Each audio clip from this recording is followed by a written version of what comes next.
Eh,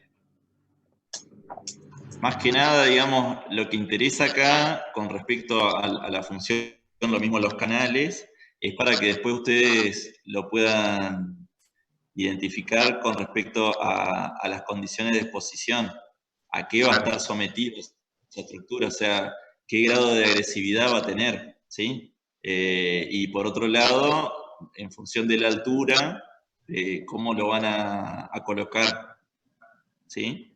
Bien. Perfecto. ¿Quedó claro, chicos, el tema de tabique entonces? Sí, profe. Van a tener que precisar de tabique destinado a qué, porque eso también va a determinar lo que venimos diciendo, la geometría de la estructura. Ahí sí también, aparte del tema de... Es muy común, digamos, que creo que Agustín ya mostró algunas fotos de hormigonar tabiques donde a partir del entramado de la ferretería que le llaman en obra, de todo lo que es ferretería, o sea, el cruce de hierros de mismo o distinto diámetro, generan problemas para la ubicación básicamente del agregado grueso, que no se tiene en cuenta el tamaño máximo ahí. O sea, no hay una relación del tamaño máximo del agregado grueso con lo que es separación entre armaduras. Y genera muchas veces serios problemas, digamos, más allá del vibrado y demás. Bueno, en el tabique, puntualmente, cuando se hormigona el tabique, es muy importante la acción del vibrado, precisamente para que sea uniforme la distribución del material. Bueno, hay que precisar concretamente la geometría y presentar un croquis al respecto. Bueno, los chicos de columnas no requieren mayor precisión, más que determinar la geometría de esa columna, si es circular o cuadrada o rectangular. Y bueno, básicamente, la verdad que la estructura es más bien sencilla, digamos. Es de las más sencillas que puede haber. Pero tengan en cuenta las dimensiones también. Dimensión de columna. Y ahí, Agustín, en todo caso, podemos hacérselo un poquito más complicado que sea columna circular y rectangular, por ejemplo. Que prevean las dos situaciones. Y ahora vienen los últimos dos grupos, ya como para ir cerrando, que sí me parece necesitan precisión, necesitan sí o sí definir. Bueno, autopista, si bien es una estructura vial, digamos, es básicamente una forma vial conocida, tenemos que asociarle en realidad una estructura que merezca ser hormigonada. No sé si los tengo en línea los tres chicos que forman parte de ese grupo, pero ahí hay que digamos, precisar básicamente una estructura que se hormigone. Salvo que ustedes planteen que esa autopista sea de pavimento rígido, ¿sí? De que sea una autopista de hormigón, donde la capa de rodamiento sea hormigón, ¿se entiende? Sí, esa era la idea, profe. Un pavimento rígido. Pavimento rígido, entonces, bueno. Y no sé si es necesario, pero también definimos la categoría de la autopista, categoría 1. Bueno, perfecto. Bueno, ahí básicamente van a tener que determinar tamaño, que ya está especificado de alguna manera, tamaño de los paños, ¿sí? Del pavimento, después vieron que hay juntas de dilatación, pero son características constructivas que de alguna manera están asociadas al proceso de hormigonado. O sea, no es... y ahí otro de los requerimientos interesantes que tendrían que investigar es vieron que hay una columna que habla de equipamiento a utilizar. Una cosa es, vieron que hay hoy en día pavimentadoras de trocha simple o trocha doble. Bueno, ahí, ¿qué significa trocha doble? Que directamente la pavimentadora lo que va haciendo es cubriendo todo el ancho de calzada de una sola tirada, con lo que la demanda de hormigón es el doble. Acá, digamos, nosotros en Entre Ríos tuvimos el ejemplo de ¿vieron la autovía Ruta Nacional 14? Que está del lado de la costa del Uruguay. No sé si se ubican, que es la verdad que fue una obra increíble de hace unos años atrás, porque convirtió en autovía una ruta que era de las más peligrosas del país, digamos. La 14, donde se moría prácticamente a diario accidentes mortales. Ahí se hicieron 600 kilómetros de autovía. Desde Gualeguay, a grosso, voy a ser grosero, pero desde Gualeguaychú en Entre Ríos hasta Paso de los Libres en Corrientes. Y bueno, entonces ahí hay todo un ejemplo ahí hubo todo otro problema, que fue un problema económico, donde se permitió que algunas empresas, algunos tramos, pasaron de pavimento rígido a flexible. Pero concretamente en Entre Ríos hay ejemplos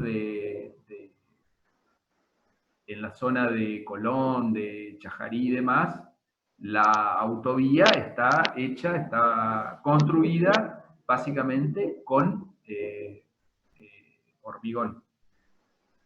Profe. Sí. Quería eso sobre la ruta 14.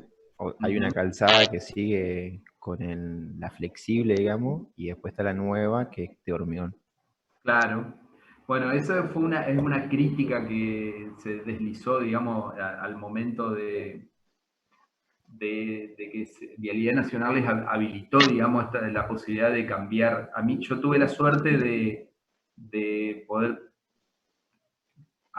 llegar o estar presente en esa obra haciendo ensayos de pilotes, que era la especialidad que hacía en ese momento, digamos. En la mayoría de los puentes pudimos ir a hacer los ensayos de continuidad de pilotes. Entonces me dio la posibilidad de recorrerla casi entera, digamos, esa autovía cuando se estaba construyendo. Y una crítica que se hacía es que de alguna manera esa autovía quedó como una especie de damero.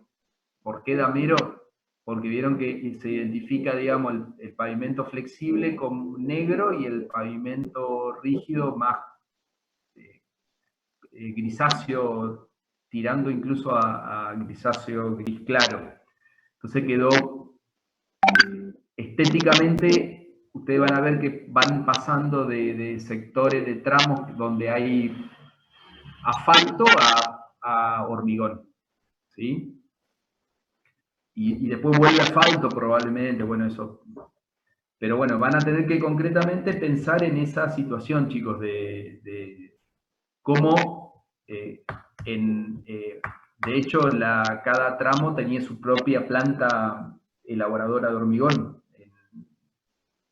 Entonces, ¿cómo es la infraestructura, digamos, necesaria para cubrir semejante? Vamos a suponer, digamos, y ahí vamos a precisar, vamos a plantear, en el caso usted de autopista, que sea en todo caso un tramo, vamos a poner tramo de 20 kilómetros, un tramo corto, relativamente corto, para lo que son los procesos licitatorios sería un tramo relativamente corto, ¿está?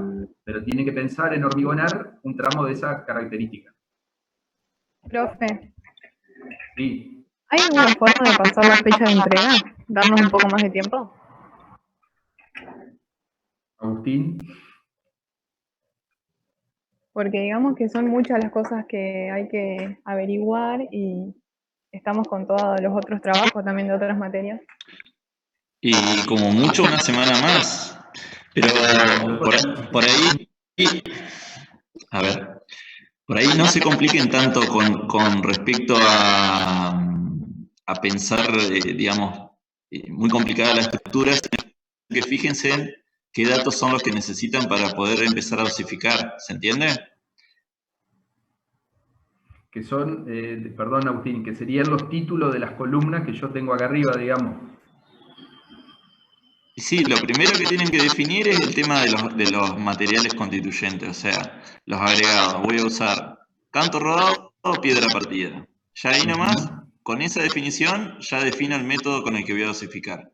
Voy a dosificar con el método ICPA o el método ASI. Después lo otro que tienen que, acuérdense el diagrama de flujo para la dosificación. Después lo otro que tengo que, como bien decía Martín, qué tipo de cemento voy a usar. Un CP40. Bueno, ya tengo dos. Pueden preguntarnos con respecto a la resistencia. La resistencia especificada para las estructuras, un H30 es un buen hormigón, digamos. Un H30, 35 son buenos hormigones. Son hormigones que para la mayoría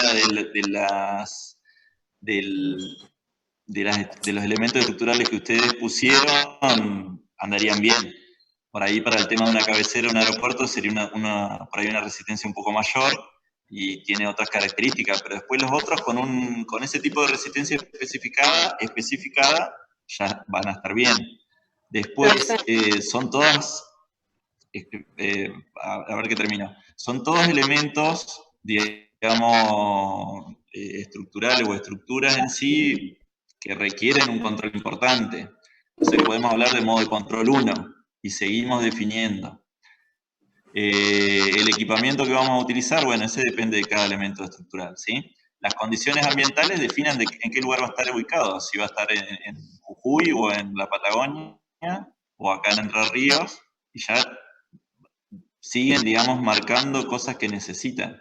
El módulo de fineza de la arena ya la especifican en función de lo que tienen como datos de entrada, por ejemplo, en los ejemplos que hemos dado en clase. Lo mismo lo de la arena gruesa. ¿Se entiende? Ya van definiendo. De la arena gruesa, perdón, del agregado grueso. Y ya van definiendo, digamos, puntos que después van a necesitar para la dosificación. El método de ICPA no necesitan gran cantidad de datos de entrada. ¿Sí? Sí, en todo caso esto es adicional, digamos, esto que estábamos diciendo de determinar armadura, estructura con esquema de armaduras o... Sí, profe, escuchamos. en algunos de los grupos recién hemos determinado algunas cosas y yo me imagino que no todos han arrancado a hacer el trabajo. Y aparte esta semana entregamos otro TP, rendimos, o sea, falta poco para la fecha de entrega. A pesar de que sea fácil, tampoco, al menos mi grupo no quiere entregar algo mediocre hecho así nomás. Queremos tiempo para hacerlo bien. Está bien, se sobreentiende eso, que lo tienen que hacer bien. Y no pido tampoco que lo hagan en forma mediocre, lo que les digo es que no son tanta la cantidad de variables que tienen que definir para hacer la dosificación, a eso es lo que voy. Que no, por ahí como se deja librado a que ustedes elijan la estructura y no se le da el ejercicio como una receta cerrada, sino que justamente se les permita que puedan investigar un poco, tampoco es que, digamos, tienen que hacer una mega investigación. ¿Se entiende? Podemos dar una semana más, lo que pasa que tampoco quiero que se les mezcle si es que, no sé si se definió todavía si va a haber examen en mayo o no, y con qué metodología, pero no quiero que se les mezcle con los exámenes finales, por eso. Claro, si damos una semana más nos iríamos al 6 de mayo, por lo que estoy viendo, porque el miércoles 29 era en principio la propuesta de entrega de este trabajo. No hay problema, damos una semana más. Yo lo que no quiero es que se les junten con los exámenes finales, si es que van a rendir el examen en esa mesa en mayo. Claro, que bueno, hasta ahora no hay mucha información, digamos. Hay todo un... No, bueno, pero damos una semana más, no hay problema. Bueno, finalmente recuerden que el trabajo práctico se completa, bueno, desde ya que va a tener la devolución, y lo vamos a ir viendo a medida que van avanzando, pero se completa con la exposición, que eso les diría que tiene un puntaje bastante importante. Profe. Entonces, para este trabajo, como que habría que hacer 2 presentaciones, un Word con todo lo detallado, más, por ejemplo, un PowerPoint o algo por el estilo para la exposición, o solamente el PowerPoint. No, como quieran. Lo que es necesario, pueden hacerlo en PowerPoint directamente al desarrollo, si quieren, y ya les queda. Ok. Lo que les sea más práctico, igual. Sí, disculpame Martín, por ahí no se compliquen con una super exposición.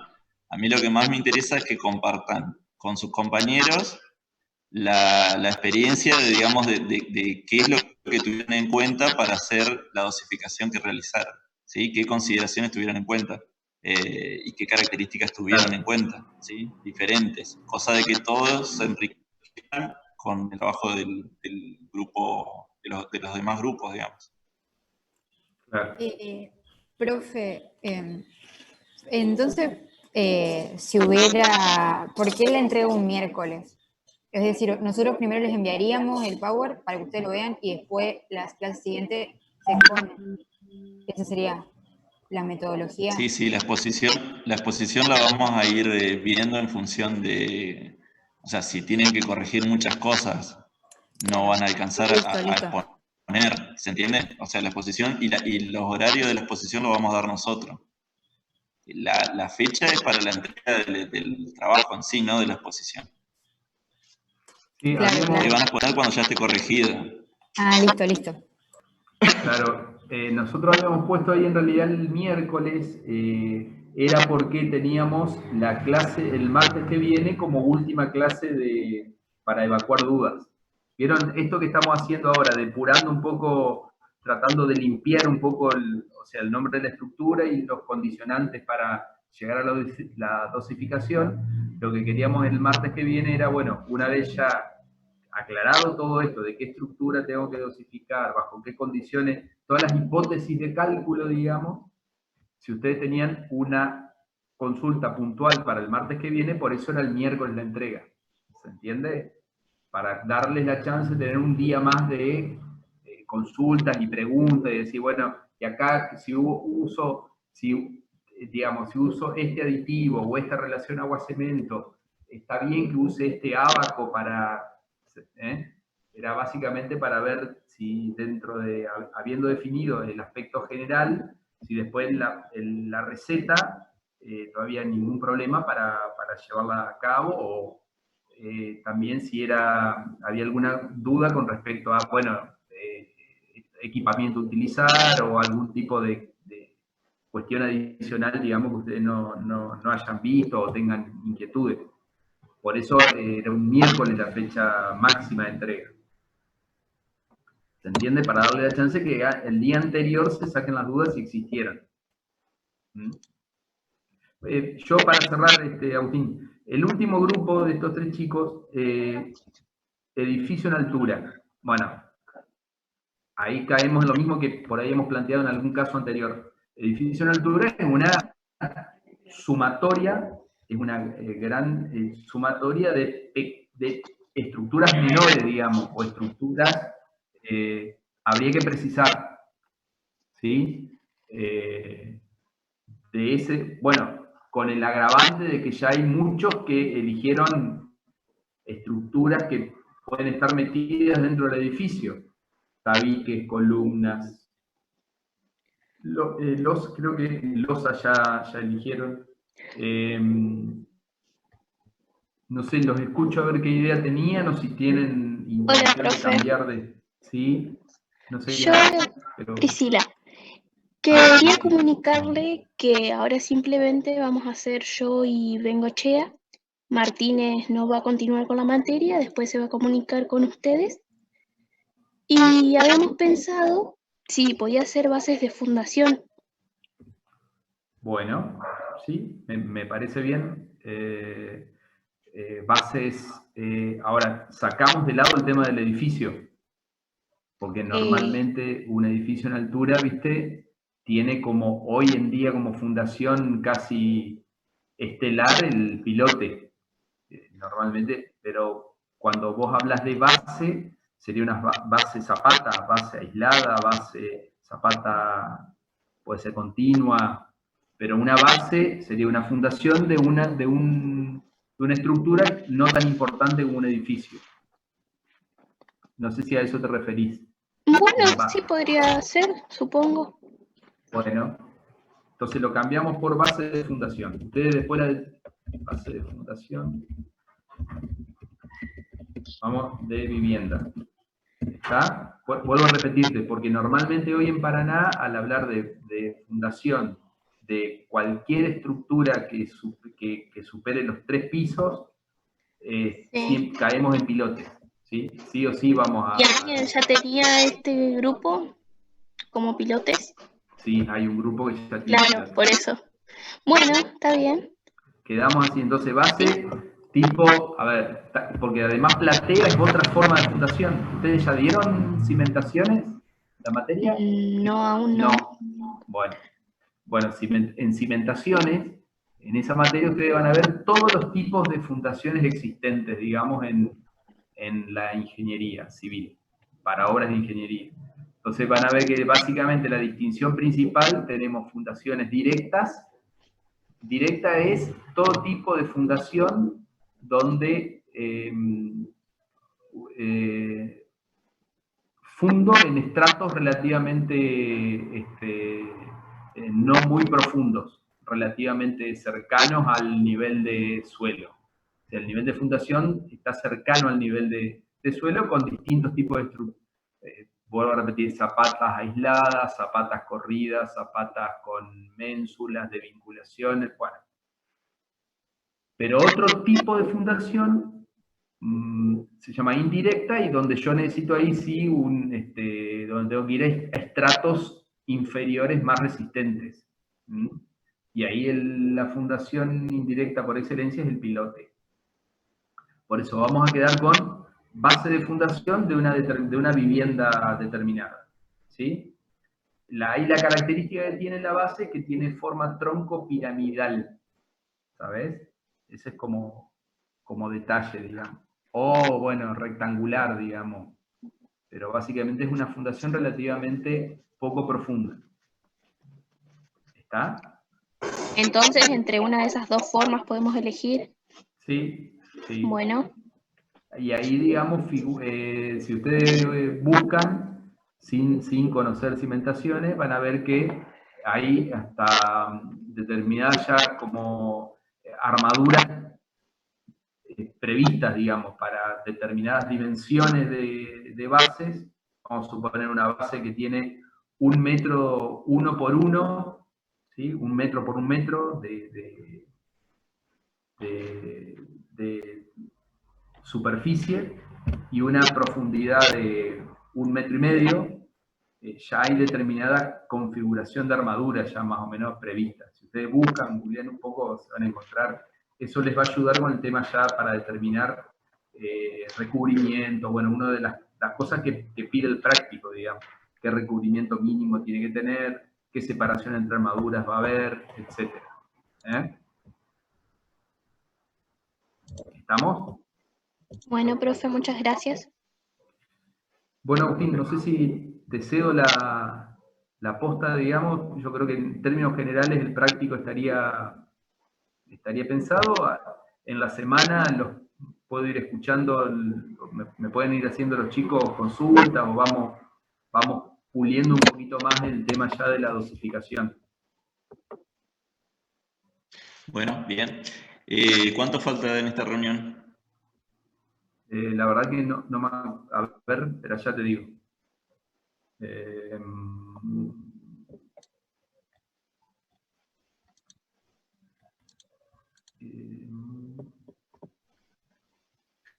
Porque hoy vamos a arrancar con tema nuevo. Claro, vamos menos de media hora.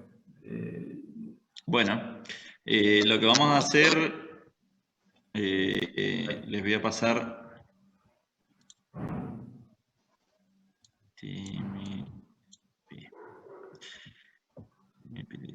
Ahí te puse como coanfitrión, Agustín, por las dudas. Bueno, ahí les paso vamos a hacer el Sócrates de la semana pasada. o sea, del tema de la semana pasada. Ya les paso el link de Socrative.